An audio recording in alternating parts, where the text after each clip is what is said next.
En esta unidad vamos a hablar acerca de las distribuciones de probabilidad continua. Los temas que vamos a abarcar en esta unidad son generalidades, la distribución uniforme es la más sencilla que existe, la distribución normal, el efecto de la media y la distribución estándar en la forma de esa distribución normal, puntaje Z, la regla de Chebyshev, el teorema del límite central, los tipos de muestreo, la distribución de Steven. Normalmente las distribuciones de probabilidad discretas son un conteo, mientras que las distribuciones de probabilidad continua resultan de una medición. Estas pueden tomar valores que son decimales, racionales e irracionales en la variable aleatoria. Así como existen propiedades de las distribuciones de probabilidad discreta que vimos en la unidad anterior, las unidades de probabilidad discreta y continua tienen las mismas propiedades. Por ejemplo, miremos esta distribución de probabilidad que es binomial. Si sumamos todas las probabilidades de todos los posibles casos que existen en esta distribución, suman el 100% o 1 también. También existe la propiedad de que ninguna de estas distribuciones puede dar negativa. Por lo tanto, también cumplen las mismas propiedades en las distribuciones de probabilidad continua. Si realizamos este experimento con más muestras, entonces obtenemos cada vez un refinamiento más fino de cada una de las probabilidades de sus casos. Si lo hacemos muchísimas veces, obtenemos al final una distribución de probabilidad continua. Cuando hablamos de distribuciones de probabilidad continua, lo que nos interesa muchas veces es calcular la probabilidad acumulada desde un valor hasta otro valor. Entonces eso se logra calculando el área bajo la curva. Vamos a hacer un ejemplo. Se nos da esta distribución de probabilidad hipotética. Si miramos las propiedades de esta distribución de probabilidad, al calcular el área de este triángulo, esto da 1. Nos preguntan calcular la probabilidad de obtener un mayor valor de 3. En este caso, si colocamos la forma de 3 y encerramos los valores mayores, esto nos da como un trapecio. Y al momento de calcular el área de un trapecio podemos aplicar esta fórmula, que es base menor más base mayor por la altura sobre 2.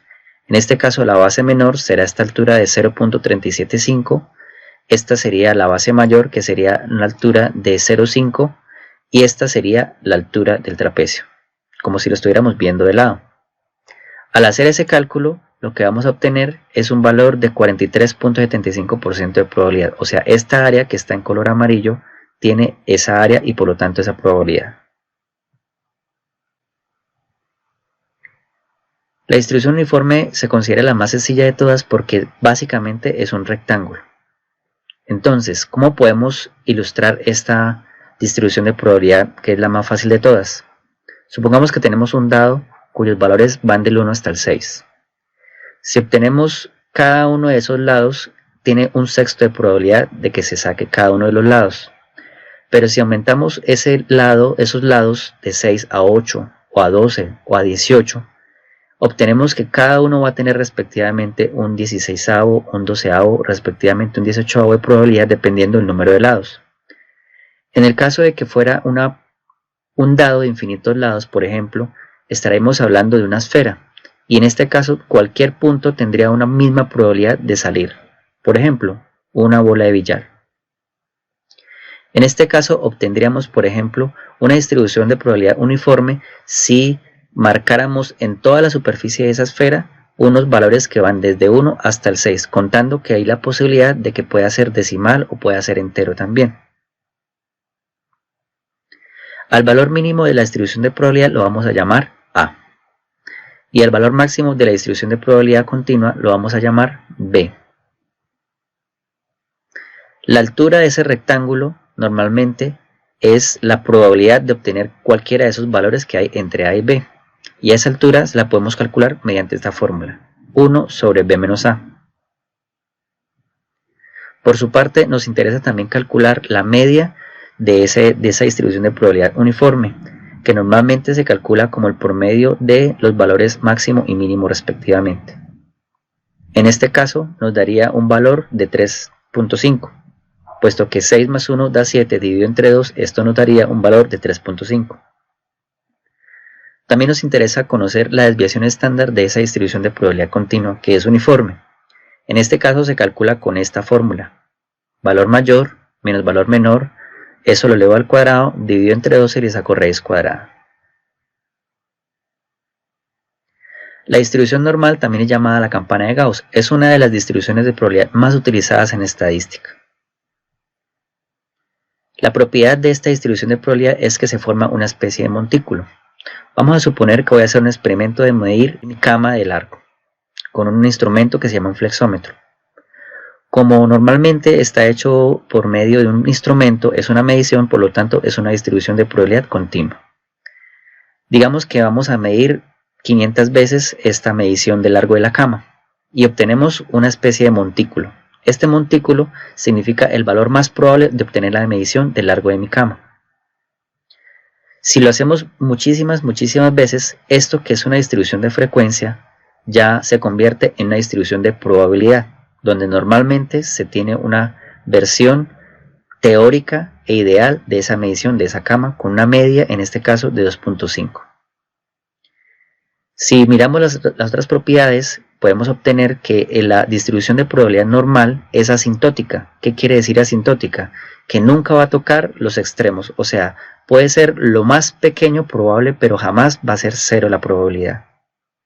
Otra propiedad de la distribución de probabilidad normal es que se obtiene una simetría en la media. Entonces, si la media de mi cama es de 2.5, los valores menores a esa medición van a medir 50% de probabilidad y los valores mayores van a medir 50% de probabilidad. ¿Cuáles son los efectos de la media y la desviación estándar? Y vamos a suponer que tenemos dos casos. Vamos a suponer que vamos a comparar dos poblaciones por edades, una población de universitarios y una población de abuelos.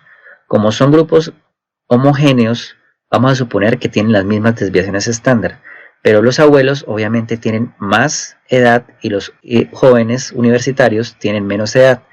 El efecto de la media es que si la media es más pequeña, la distribución de probabilidad normal se corre hacia la izquierda, pero si la media es más grande, la distribución de probabilidad se corre a la derecha, como pasa en este caso.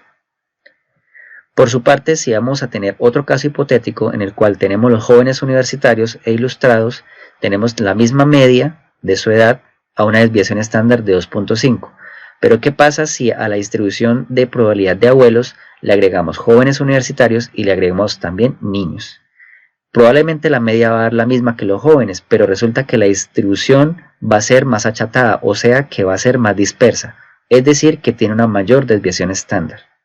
Entonces, el efecto de la desviación estándar en la distribución de probabilidad normal es achatar, en caso de que la distribución sea mayor, la distribución de probabilidad se achata cuando la desviación estándar es más grande.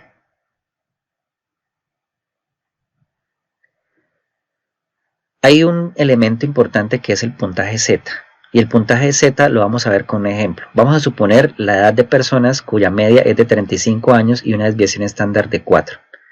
Lo que nosotros queremos conocer es cuál es el puntaje Z para una medida de 43 años. Si lo graficáramos en una campana de Gauss, entonces esto nos va a dar que está a la derecha porque es el valor mayor a la media.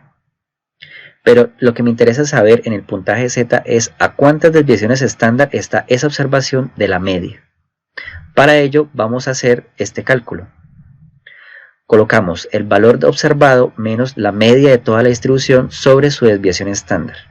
Si hacemos ese cálculo nos da que es 43 menos 35, eso nos da un valor de 8 sobre 4, esto nos daría un valor de 2. Quiere decir que si cambiamos la escala a una distribución de probabilidad que ya no esté basada en edad, sino en escala Z, entonces esa observación de 43 años tiene un Z que es equivalente a un Z de 2.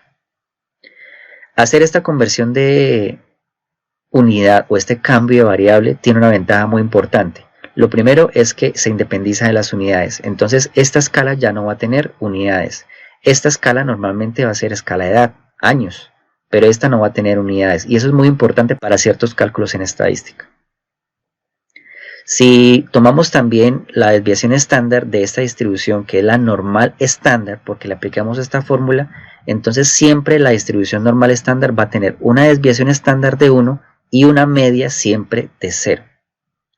Obviamente, al aplicar esta fórmula sobre la media, media menos media da 0. Sobre cualquier cosa, el z de la media siempre nos va a dar 0. Hay una regla muy interesante de un matemático ruso que dice lo siguiente. Todos los valores de la curva normal que están en color azul suman el 100% de probabilidad, porque están todas las observaciones. Pero si yo me alejo desde la media más 3 desviaciones estándar y menos 3 desviaciones estándar, o sea, más 3z y menos 3z, ahí está el 99.5% de los datos. Pero si me alejo de la media, tan solo 2 desviaciones estándar por encima y 2 desviaciones estándar por debajo, obtenemos un área acumulada del 95%. Si tan solo me alejo una sola desviación estándar a la derecha y una sola desviación estándar a la izquierda, vamos a obtener un área de 68%, y estos son valores aproximados. La base de la estadística inferencial es el teorema del límite central. Este teorema consiste básicamente en la relación que existe entre los parámetros de una muestra y los parámetros de la población. Por eso este teorema es tan potente para poder inferir cosas de la población a partir de una muestra. Vamos a suponer una población hipotética de una distribución de probabilidad cualquiera, cuya media es de 10.13 y una desviación estándar de 5.73, y vamos a suponer que esa población es de 500 individuos. Al yo sacar muchas muestras de diferente tamaño, voy a obtener una relación muy interesante. Resulta que si yo hago muestras de tamaño muy pequeño, esas muestras de tamaño muy pequeño me van a generar un histograma de medias, y ese histograma de medias va a ser bastante achatado, o sea, la dispersión de los datos cuando el número de elementos de la muestra es muy pequeño es bastante ancho, es bastante disperso. En cambio, si tomamos una muestra demasiado grande, por decir 100 unidades a partir de esta población de 500, entonces estoy acercándome mucho más a encontrar el valor exacto de la población, que es 10.13. Entonces, todas estas curvas van a tener una media muy cercana a 10.13, pero la desviación estándar va a depender del tamaño de la muestra que yo haya sacado a partir de esta población. En este caso, lo importante de esto es saber que si yo obtengo una muestra bastante grande, puede ser también muy costoso y contraproducente, pero también es más confiable. En cambio, si tengo una muestra demasiado pequeña, quiere decir que la probabilidad de encontrar la media es bastante irregular, bastante dispersa, por lo tanto me puedo estar equivocando, pero puede ser un criterio bastante económico. La fórmula que normalmente utilizamos para simbolizar este teorema del límite central son las siguientes. La media de la población se va a parecer mucho a la media de las medias de las muestras que sacamos de acá. Por lo tanto, este valor, que también se llama error estándar, se puede calcular dividiendo la desviación estándar de la población sobre la raíz cuadrada del número o el tamaño de la muestra. Una cosa muy importante en estadística es saber cómo muestrear, es decir, cómo sacar los elementos de la población y que hagan parte de la muestra. Hay varios métodos. El primer método es el más simple, que es el aleatorio simple. Consiste en simplemente tomar valores aleatorios, ya sea con una tabla de números aleatorios o con una balota, y el que sale para la muestra. Entonces los valores de la muestra básicamente se hacen por sorteo aleatorio o al azar. La otra forma de muestreo también muy utilizada es el estratificado, y básicamente esto consiste en que la población, si tiene una característica primordial, en este caso, por ejemplo, estratos económicos, la muestra también debe tener la misma proporción. ¿Por qué? Porque la muestra debe ser un fiel representante de la población. El otro tipo de muestreo es el sistemático. El sistemático consiste básicamente en que tengo una población ordenada al azar, y mi única función es obtener aleatoriamente un primer valor. Después de ello, cada K instancias saco un elemento que va a ser parte de la muestra. El último método de muestreo se llama el conglomerados. Conglomerados significa que yo puedo dividir una zona geográfica amplia en barrios u otras fuentes de interés en la cual las puedo subdividir y puedo sortear esas fuentes o esos barrios. Si yo vuelvo a hacer otro sorteo, por ejemplo, de las casas, entonces lo que yo voy a obtener es un muestreo conglomerados bietápico. Pero si al mismo tiempo dentro de las cuadras sorteadas yo sorteo las casas, entonces sería un muestreo trietápico.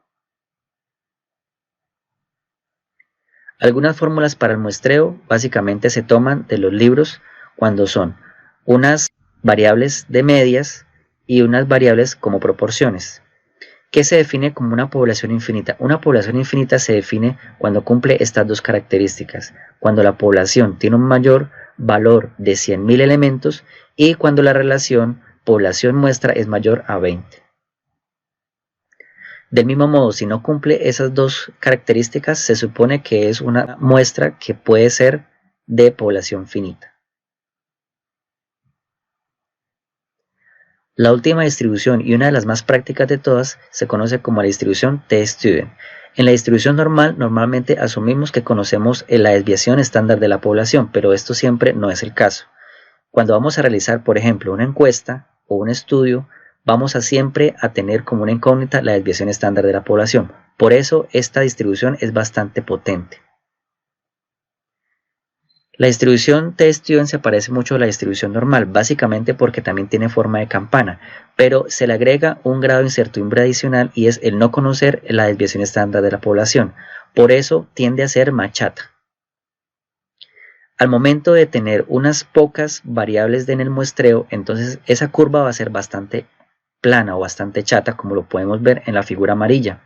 Pero a medida que vamos aumentando y aumentando el número de datos en la muestra, vamos acercándonos cada vez más a la distribución de probabilidad normal, que es la de color azul oscuro. En este caso, vemos que nos genera una nueva variable que se llama los grados de libertad, GL. ¿Qué son los grados de libertad? Es una variable teórica que sirve para calcular el grado de incertidumbre que se tiene para acercarnos a este sigma de la población. Normalmente se definen algunas fórmulas. Por ejemplo, si yo me baso en la distribución normal, el valor de z se obtiene mediante esta fórmula. Pero como yo no conozco muchas veces el valor poblacional, entonces tengo que acudir al valor muestral. Y en este caso aplicamos esta fórmula para calcular el estadístico t-Student. Los grados de libertad, en este caso siendo una sola muestra de una población, se calcula como n-1, aunque esos grados de libertad en otras técnicas estadísticas puede ser diferente. Muchísimas gracias.